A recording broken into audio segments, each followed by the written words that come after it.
hope that I can actually speak, because the energies are so powerful here right now. I absolutely feel and know that we are in divine presence right now. We are divine presence, just as we are. Just as we are. Even as we sit in this place and we have the lives that we have,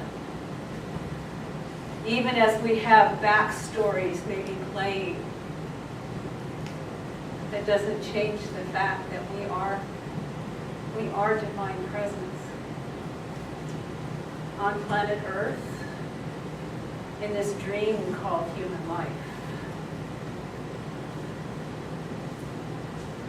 And so our joyous assignment that each and every one of us has volunteered eagerly to step into in this so-called lifetime is divine service. It is service to truth. On some level, the souls that we are wanted to know, wanted to be here, wanted to experience, wanted to feel. And in doing so, we wanted to transform and transmute not only our humanity and our physical bodies, but what it means to have emotional bodies with feelings that sometimes hurt and frighten, with mental bodies that talk incessantly and tell us stories of how unworthy we might be or how frightening life is. And physical bodies that struggle sometimes with pain, with weakness. And all of that taking place in a setting that includes both the most beautiful of experiences and scenes and sights and sounds, and the most horrific. Truly, we are where heaven and earth and hell meet.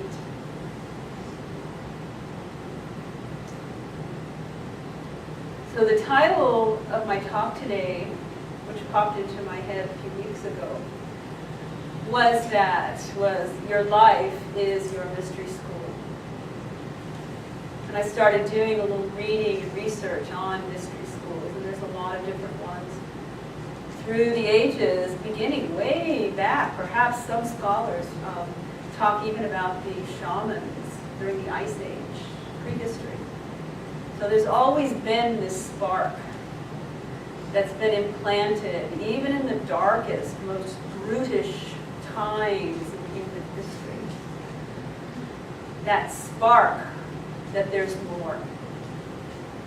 And sometimes that spark was just a bare nanospeck of light, and yet it was there. And so in the most ancient of times, there were these institutions and these people who had that spark, and they gravitated toward each other to learn and to grow and to seek truth. What is the truth of life? What is our purpose? Why are we doing this? Is there more? And so these beings who were very, very carefully screened. This was a very small, select group of people. You can imagine thinking back to the earliest times, cave people kind of moving out of that evolutionary part of human history. Some knew, some had this hunger, and it drove them to seek. And these schools were very strict and very rigorous. And they taught how to live a life that could expand into some form of beauty, even amidst the most rigorous and brutish and dark and survival-based conditions on planet Earth. Kill or be killed. You either have lunch or you are lunch. So we come from that history. And so as time went on, they became more and expanded more, and the hunger grew. And some scholars even say that Plato and Jesus, who were both involved in mystery school traditions, that they were actually persecuted and killed because they were revealing these secret teachings to the likes of us, the common people, those who were not screened and initiated. And so it cracked open the paradigm, because in divine mind it was time to expand and move and grow. And so here we all are. I remember one time a number of years ago when I was living down in the valley, and I was going to Unity of Phoenix, and Reverend Richard Rogers was there at the time, and he said, he looked out at the group, and that's a big church, maybe 1,500 people. And he looked out at the group, and he just kind of looked around, and he said, you know, this is the first time in human history that we could come together like this in safety and talk about this stuff openly. In other times, we would have been hounded and persecuted, ridiculed, and probably, given the fact that this is probably not our only lifetime, many of us were. And perhaps many of us were part of those mystery schools.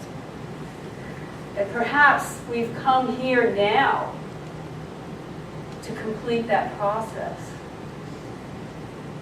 Not only to escape from the brutishness around us, but to access those mysteries that we are, that we live, that we hold, and to bring them into this humanity, whatever our lives look like, this one, and to spread it simply by our presence into the brutality of the world that we live in today. And it is spreading, it is changing. So we have this mystery school tradition, and I thought that was a nice metaphor, because everything that we see in form really is a metaphor for something that is formless. So we can take that metaphor and apply it to our lives right now. That when we chose as souls to come into this lifetime, to come into this incarnation, and to live here in this so-called reality, which is actually a virtual reality, amongst each other, which is also virtual separation, because we are all one here, even though we seem to be different. When we chose that, we signed our name on the dotted line to join the most widespread and powerful mystery school of all, that of this human life. What is the purpose of being here in these bodies with these minds that sometimes drive us crazy, with these emotions that drive us even crazier? And sometimes when we experience these transcendent moments, the fact of being human seems almost ridiculous, doesn't it? To have to worry about bodies and, working with them and eating food and driving cars. So what's the point? The point is that all of that is the sacred curriculum. Just as the masters and the philosopher priests in those ancient schools devised perfect curriculum, custom designed for every initiate, so too these lives that we're living, these bodies that we inhabit, these packages, all that we are, our history, our parents, our experiences, our intelligence, our schooling, our professions, our talents, and all the stuff that appears not to be working for us. It's all custom designed curriculum by none other than our own divine self, our I am presence. Our soul is dreaming this all up. It's dreaming us up. We are a thought. We are a thought that our soul is having. And our soul knows exactly what's going on. So another aspect of the mystery schools was rigorous ceremony and trials and tests.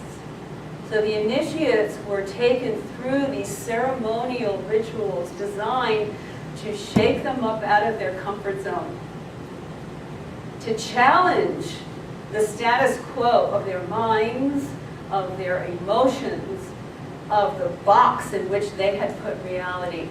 It's like this. And so your soul, or the philosopher priests in that case, come along and say, not so much. Let's see what's beyond the box. And so these initiates were taken to these places and these trials and these tests. We have all heard, probably, most of us, have heard of the shamanic death and rebirth. And every tradition carries that, where you actually ritually die.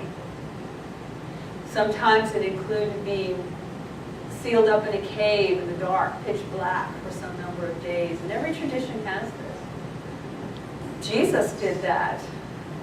Buried went to the underground and the underworld for 3 days and 3 nights. And I dare say that most of you sitting here can think back on your lives, and you've had those experiences to one degree or another.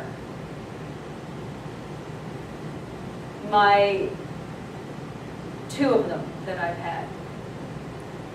The first one was stepping away from a marriage that I knew was not serving me. And I had never lived on my own. I had never supported myself.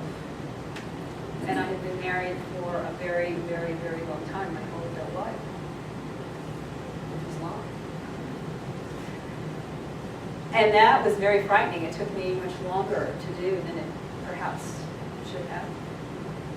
But the timing was perfect. And when I was ready to take that step, my soul was there saying, okay, yeah, now. And the other one came a year and a half after that, when I was diagnosed with cancer. And I was guided not to fully go into the total Western paradigm. And I said, deliberately, I said to God, you don't need this to keep me here if I'm supposed to be here.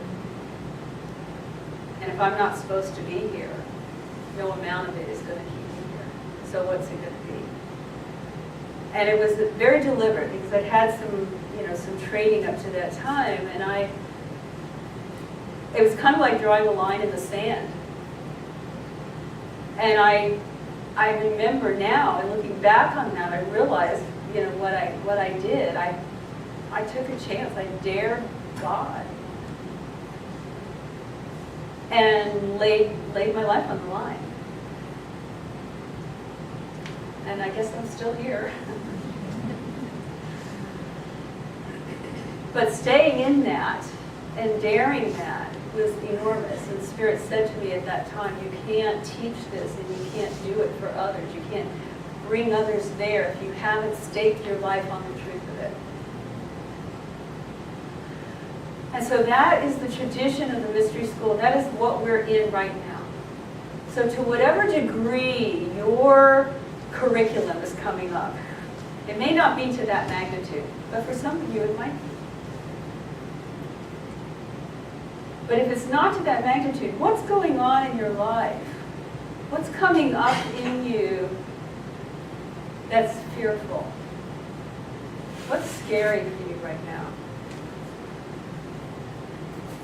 So our tendency when these things come up, at least in my experience, is first of all to judge ourselves for having it, for having the fear. How many times have you said to yourself, I shouldn't be feeling this way? Is it just me? I don't think so. I shouldn't be feeling this way. What if, when you had, first of all, the trigger, and second of all, the judgment that just followed on its heels, what if you were able to remember and take a conscious breath into that, into both of those, and step back? Say, well, wait a minute. Okay, curriculum time, people. And so you check in with your higher self. Okay, what's that about? And so then surrendering into the fact that you do feel that way, and probably with very good reason. We all have these imprints in our brains and our psyches from our history, from our multi-dimensional, multi-lifetime history that all is just finalized and coming and concentrated into right now. Right now. What are you feeling right now? What's up for you right now? That's all you need to work on. That's all you need to know. That's all your soul expects of this package, of its human. How much can I step through? Our souls never call on us or force us to push through more than we can. The masters and philosopher priests never forced those initiates to take this step when all they were ready for was this one. Because you build on it. You build on it. And so the memory of the time before, when you got through it, adds to the collective knowledge and light that you embody to give you the courage and the awareness and the consciousness and the self-love to step into the next one and the next one and the next one. So the key, and I'm blown away by Bruce's meditations. I could barely speak when I stood up. The foundation truly is love. And so much of what we struggle with is being able to step into a place where we can actually feel that love, that our soul, that the divine has for us. And allow ourselves to give that to ourselves. And allow ourselves in a way to reparent ourselves and to treat ourselves the way we wish we might have been treated, the way we've always longed to be treated, but perhaps never have. So if we can take that step back from beating ourselves up and just look at the wounding, look at the courage that it took to still be here. What have you made it through, both big and little, in this lifetime? You're here. You made it.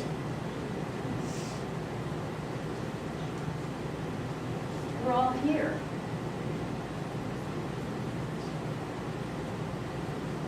So as we can step into the fact of recognizing that and give ourselves some credit for once and ease up.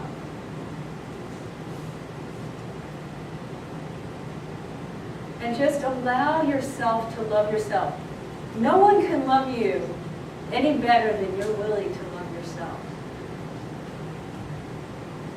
The life that shows up for you, the relationships that you have, the experiences that are coming to you as a reflection, are a direct reflection of how much you love yourself. And I always like to kind of give people an expanded view of love a little bit, because I don't know, I've had trouble with that word sometimes, because so many times, I don't know, a lot of times in New Age circles, oh, I love everybody, you know, blah, blah, blah. But it's kind of like surfacey, and it kind of obliterates discrimination and discernment. And so we get this thing going in our head where you look at something or someone, or you know, something's going on, choices are being made, there's a scenario playing out, and somehow you know, not great. You know, not great. And so then we have this pull inside us. How can I love when everything inside me is screaming, no, no. Or, you know, I don't enjoy being with that person. Oh gosh, I must not be a loving person. And then you start beating yourself up again. So pulling back from that, I'm just wanting to give everybody some space here. To just step back from that, feeling like we have to force this complete approval, approve of everything. And so to step back out of that mind thing a little bit, can you just step into a place of benign acceptance and understanding and compassion? And knowing that that person, that scenario that's playing out, they're on a divine path. They're in their mystery school, and they're working their curriculum. And the best thing you can do for that, and in that situation, is to simply acknowledge, okay, and send a blessing. So you're unplugged from your emotional reaction and your mental assessment, and just allowing and blessing. So when we do that, we can do that with ourselves. We can do that with ourselves and give ourselves a break. So taking that metaphor of the mystery school and realizing that it can be a bit tough. And if we think that we're all classmates here, we're all classmates, and each one of our curriculum, the content is slightly different. Slightly different. But we honor that fact. I honor the fact that yours is different from mine. Mine is different from yours, and we don't judge each other by that. But we support you. I support you in your journey. I may not understand it. It may not look like mine. It may kind of like, really? But you may look at me and go, really? And that's okay. Because above that, overarching, we have that conscious awareness that this is all playing out perfectly. It's all playing out perfectly. So what do we do when that fear comes up? Recognize it not as something to be judged or beat over the head, because that's how it probably got there in the first place, by us being beat up by somebody somewhere, and we're doing it now to ourselves. But when that fear comes up in ourselves, like, ooh, that triggered me, to realize, okay, curriculum time. Step back and unplug and connect with that higher self, connect with that place of love. And dive down deep, dive in deep. Where is this coming from? Where's the gold in this? What is this telling me?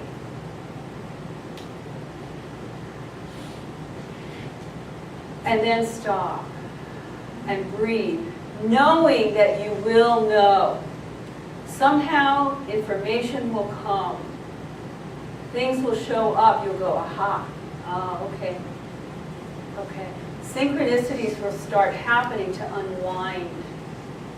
because that's what we're doing now. We're unwinding as we have that desire to step in. We have enrolled in the school. We have said, I want to go the distance, whatever that distance looks like for us in this lifetime. And so our souls, the divine mind, is taking us there. And so we can know there's nothing wrong. It may be unpleasant. Just because it's scary doesn't mean it's wrong. In fact, most of the time when it's scary, it's exactly right. It's just information. That's all there is. Nothing exists but light and information. So I had a dream this week. I had a couple of them. It's kind of interesting. I had a dream this week, and I'm not sure exactly why I'm sharing this here, but I am. So in my dream, I stepped up to this very big chain link fence. And it was kind of a waking dream, one of those lucid dreams. I'm not sure where I was at the time. But somebody opened the gate and I went in, and maybe I had the idea that it was kind of a lion thing, but it wasn't an enclosure. It was just the fence, and then beyond that was dark, deep forest jungle. And I just stood there. And a lion came out, emerged out of the depths of the foliage. And it started coming to me, and my eyes, I know, got big, and I was like, oh. But I'm in this thing. I'm in here. And so I stood there, and I took a breath, and I surrendered, knowing that that lion could kill me. And I surrendered into allowing the lion to kill me. And I just stood there. And I looked at the lion. And I don't know, was I looking with love? I think I was just in complete neutral acceptance. It wasn't this gushing sentimentality, anything. It was just this neutral acceptance. And the lion started to charge, and it leaped. And right as it was about here, it suddenly dropped to the ground at my feet. Kind of like the way my dog spreads itself out on the cool tile floor. And it just crumbled to the ground. And I crumbled to the ground on top of it. And I can feel, even now, several days later, the massiveness of its body, its warmth, the beat of its heart, the coarseness of its fur. I had my hand in its mane, and I was just draped across its body. And the two of us were lying there, and we could tell that what each other was feeling and thinking was the knowledge that we could kill each other. The lion knew that with a weapon I could kill it, which is why it attacked me, out of its fear and protecting itself. And I knew that the lion could kill me just with a swipe of its paw. And yet we both lay there, completely motionless, and completely as one, honoring the other. So I don't know if that lion part of me was perhaps my mind, that fierceness, that one that acts out of fear and attacks. I don't know. Maybe. But I know it did something to me. It changed something in me. There was a strength that kind of came into me. That I don't have to be afraid. I don't have to be afraid of anything. I don't have to be afraid of my fear, which is maybe the biggest thing that we're afraid of. I don't have to be afraid of my fear. Breathe into that one. That is the curriculum. So when we step into that place of not being afraid of what we think we might be afraid of, everything opens up. Everything opens up. So I have one more thing to tell. The other experience I had, it's about a week. The other experience I had was with moths. You know, have you seen these great big gray furry moths? Ooh. I had left my slider open because I was grilling some food, and a big moth came in. It was flying around, so I turned out all the lights, but I was still sitting at my computer, so it came right over to me and started fluttering around. I was like, woo! And I brushed it away and tried to get it back outside, and it kind of hunched down in a corner of the living room, so I captured it later and escorted it out. But then I saw another one, so I thought, oh, message. So I looked up online what the message of moth is. And it is about transmutation. It is about seeing the hidden things and about shifting quickly. Moths are extremely sensitive. All those little hairs on their body feel and sense. It's like those hairs are multi-sensory. So whereas we can taste and smell and hear and feel, all of that is through their bodies. And I thought, oh, when I brushed it away, I felt so bad. But I thanked it for bringing that information to me. And I was reminded, and some of you may know this, it's a wonderful thing, that in the butterfly and moth anatomy, that whole mechanism for becoming the chrysalis and the butterfly and the moth from the caterpillar, it takes place through a cellular structure called imaginal cells. Imaginal. And this is scientific. So there are certain disc-like cellular structures in both butterflies and moths that hold the memory and the image and the encodement of what they're going to become. And when these caterpillars, it's in the caterpillar, and as I got out of my car today, there was this big furry caterpillar on the wall next to my car, and I just kind of looked at it and I said, you've got cells in there. You're going to be something else, because they're going to remember. It was great. But when they spin a cocoon and the caterpillar goes in and spins its cocoon around it, it doesn't transform gracefully. Not like the swan, the ugly duckling that became the swan through this nice little process. It wasn't like a makeover. No, they dissolve. So at a certain point in the gestation or the period of time that the caterpillar stays in the chrysalis, if you cut open a chrysalis, you would have caterpillar soup pour out.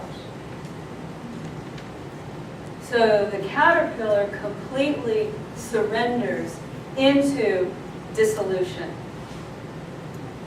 Completely dissolves. The only thing that stays intact are those imaginal cells that bring it out into what it's going to be, either a butterfly or a caterpillar. And it was interesting to me that they both imply transformation. They symbolize transformation. I also had a butterfly dream this week. It's quite a week. But butterflies you don't see at night. Butterflies are beautiful and they're colorful and they fly around in the sun, flowers and trees and color and beauty. And that's one aspect. The other aspect is the moth, that gray, furry body that might be a little scary to encounter. That goes into the dark. It's in the night. But it sees in the night. So we each have our imaginal cells within us that are encoded by our divine self. We know on some level what we're going to become. And as we surrender into whatever shows up for us, and facing that, and knowing that it's for the good, and allowing ourselves to dissolve, just dissolve, that what remains is the vision of what we truly are. So before I close, I want to remind us that as each of us is aware of this process in our own circumstances, that it is vital that we look at each other through the eyes of that knowing. That's the essence of spiritual community. That's the essence of the body of Christ, the essence of the second coming. We are that. As I look at you and you look at me, and we know, we may not know the exact situation, but we know they're going through it. Just that idea of support, of holding. In a way, we're all in the chrysalis together. It's a big chrysalis. We're all turning into soup. So I thought about the foam tree.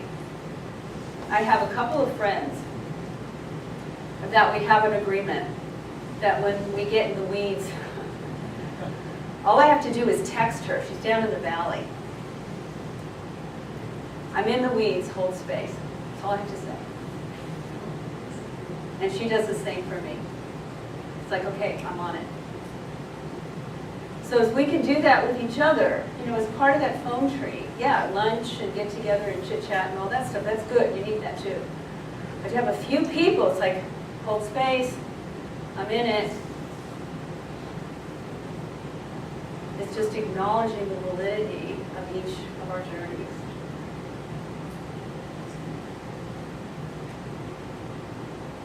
So I bless us all. And as we close, just kind of go into that space. Go down into your heart and see if you can't find a spot of light that is an imaginal cell in your heart space. Bring your mind's awareness down there. Look with your inner searchlight. Find that spot of light. And breathe in and out of it. And bless it.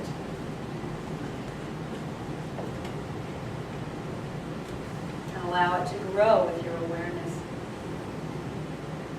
And as we each connect our spots of light, simply through attention and awareness, it becomes one big, giant light.